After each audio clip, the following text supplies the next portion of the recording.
Pep Guardiola tampaknya semakin pede mendekati paruh musim kedua 2025-2026. Pasca statement bernada mengancam yang ia lontarkan jelang laga melawan Newcastle, City makin kuat. Anak asuh Pep baru saja mencukur Crystal Palace 3 gol tanpa balas di markas klub besutan Oliver Glasner itu. Kemenangan melawan Palace seolah jadi pembuktian bahwa City memang serius memenangkan perburuan gelar musim ini. Statistik Erling Haaland CS makin mengerikan, dan bisa dikatakan ancaman terhadap Arsenal di puncak makin nyata adanya. Lalu semengerikan apa City di musim yang sesungguhnya ini? Starting 11 Moment kali ini akan mengulas Manchester City yang makin mengerikan sejak statement Pep sebelum laga melawan Newcastle United bulan November lalu. Seberapa besar kan City mengambil alih puncak? Simak ulasannya berikut ini.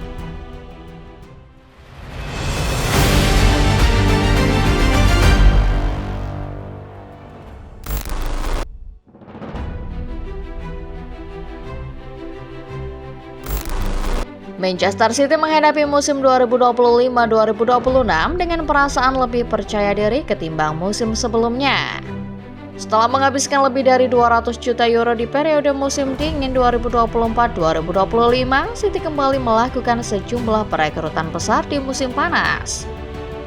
Uang 200 juta euro kembali digelontorkan demi mengejar kebangkitan. Awalnya kemenangan 4-0 melawan Wolves di pekan pembuka Premier League seolah menegaskan bahwa City telah kembali. Namun dua kekalahan melawan Tottenham Hotspur dan Brighton seakan membawa kembali hantu menakutkan dari musim lalu. Setelahnya, City kembali bermasalah dengan inkonsistensi performa. Catatan 3 kali menang dalam 6 laga pembuka Premier League membuat City sempat terlempar keluar dari 6 besar klasemen. Di sini, Pep Guardiola kembali merasakan bayang-bayang kegagalan musim lalu masih menghantui ia dan timnya. Pep terus berusaha menstabilkan performa timnya setelah itu. Memasuki pekan ke-7, City telah kembali merangsek ke zona 5 besar. Akan tetapi performa yang masih belum stabil membuat Erling Haaland CS kesulitan menembus 2 besar.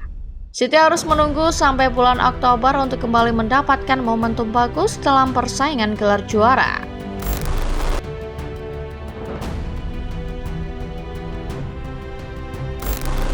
Kekalahan melawan Aston Villa pada game week ke-9 Premier League tampaknya membuat Pep belajar. Buktinya, setelah kekalahan tersebut City mampu meraup kemenangan di 4 pertandingan berikutnya. 4 kemenangan beruntun termasuk kemenangan melawan Liverpool semuanya didapat City dengan jumlah minimal 3 gol. Setelah kemenangan 3-0 melawan Liverpool, ada jeda internasional terakhir di tahun 2025. Dan bagi Pep Guardiola, akhir periode jeda internasional ini adalah momentum baik. Timnya sedang dalam kondisi bagus kala itu. Pep pun berani mengancam Arsenal yang kala itu cuma berjarak 4 poin di depan timnya. Kita sekarang ada di bulan November, dan di bulan November di liga ini tidak ada yang pasti. Tapi yang terjadi di Februari sampai Maret, hati-hati. Jeda internasional berakhir sekarang. Musim sesungguhnya dimulai sekarang, kata Pep pada sesi konferensi pers jelang laga melawan Newcastle mengutip via BBC. Pernyataan Pep jelas bukan pernyataan biasa. Dalam kalimatnya, Pep seakan ingin mempertegas bahwa dengan momentum baik yang sedang didapat timnya, Arsenal bisa saja dilengsarkan dari puncak klasemen.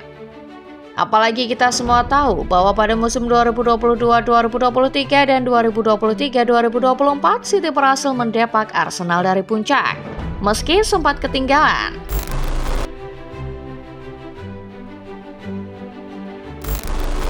Pernyataan Pep terkait musim yang baru saja dimulai adalah sebuah pernyataan tegas yang bagi banyak orang bernada mengancam. Sayangnya, Pep tidak bisa membuktikan keseriusan ancaman itu dalam 2 pertandingan awal selepas jeda internasional November. Alih-alih menang, City justru terjungkal. Banyak orang berekspektasi optimisme Pep akan menghasilkan kemenangan, dan kemenangan. Tapi 2 laga awal setelah jeda November barangkali jadi hari sialnya Pep dan City. City terjungkal di laga pekan ke-12 IPL melawan Newcastle, dilanjutkan dengan kekalahan berikutnya melawan Leverkusen di Liga Champions. Pep masih bisa berdalih pada waktu itu Rasa frustasi manajer asal Spanyol itu bisa dilihat dari momen ketika ia menyerang seorang kameramen tepat setelah laga melawan Newcastle. Pep mencoba lebih tenang di laga kontra Leverkusen, tapi tetap saja kekalahan kembali memperlihatkan rona kecewa dari muka Pep. Selepas kekalahan di kandang melawan Leverkusen, Pep masih bisa beralibi. City melakukan rotasi besar-besaran di pertandingan tersebut dan menurut Pep mungkin ia melakukan kesalahan. Dua kekalahan ini pada akhirnya membuat orang-orang kompak bertanya. Katanya bangkit, berani ancam Arsenal tapi kok malah kalah.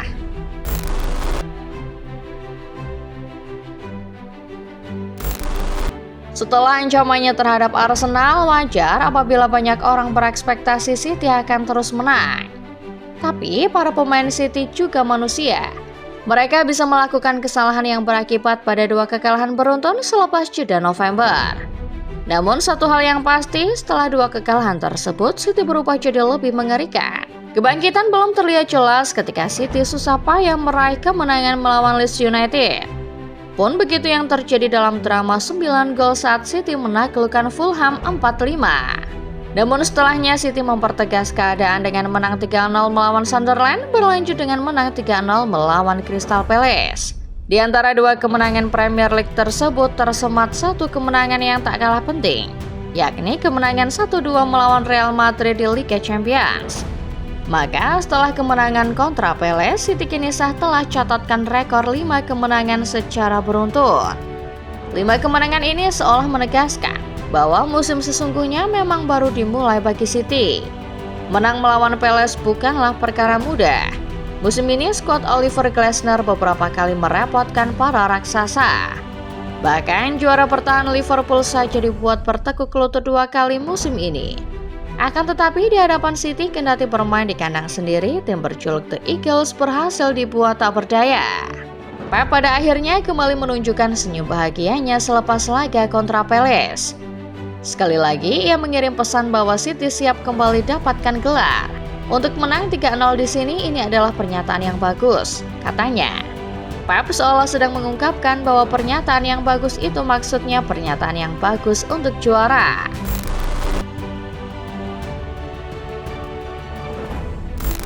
Tentu berkat kemenangan melawan Crystal Palace, City kini masih menempel ketat Arsenal. Total setelah kemenangan kontra Palace, City mengoleksi 34 poin dari 16 pertandingan. Angka ini membuat mereka cuma berjarak 2 poin dari Arsenal yang sudah mengoleksi 36 poin. Meski dari segi jumlah poin masih kalah, dari segi statistik lain, City memperlihatkan tanda-tanda yang positif dalam upaya mereka mengkudeta Arsenal. Misalnya dalam hal produktivitas. Dengan total 38 gol yang sudah dicetak, City kini jadi tim paling produktif. Bahkan lebih produktif 8 gol dari Arsenal. Kemudian dengan angka XG alias expected goal sebesar 29,1, City menjadi tim yang paling pintar ciptakan peluang. Itu adalah angka XG tertinggi di antara tim-tim Premier League lain. Singkatnya, apabila City bisa ciptakan banyak peluang mudah, maka kans mereka kumpulkan 3 poin dari setiap laga juga semakin besar. Bulan Desember ini jadwal tampaknya juga masih memihak City. Erling Haaland CS akan memainkan laga kontra Brentford, West Ham, Nottingham Forest, dan Sunderland sampai akhir Desember. Di atas kertas, City harusnya bisa menang. Dan dengan modal 3 kemenangan beruntun di bulan Desember di semua kompetisi, mengambil alih puncak klasemen harusnya bukan hal sulit. Itulah dia Football Lovers, pembahasan mengenai kemenangan City atas Crystal Palace yang seolah mempertegas bahwa ancaman Pep perihal persaingan gelar bukan ancaman main-main. City kini sudah meraih 5 kemenangan beruntun. Tapi menurut kalian, sanggupkah mereka pertahankan konsistensi dan juara di akhir musim? Tulis opini kalian di bawah ya. Like video ini kalau kalian suka, subscribe channel Starting 11 Moment dan jangan lupa nyalakan notifikasinya. Supaya kalian gak ketinggalan setiap update terbaru dan pembahasan-pembahasan menarik seputar sepak bola lainnya. Terima kasih dan sampai jumpa.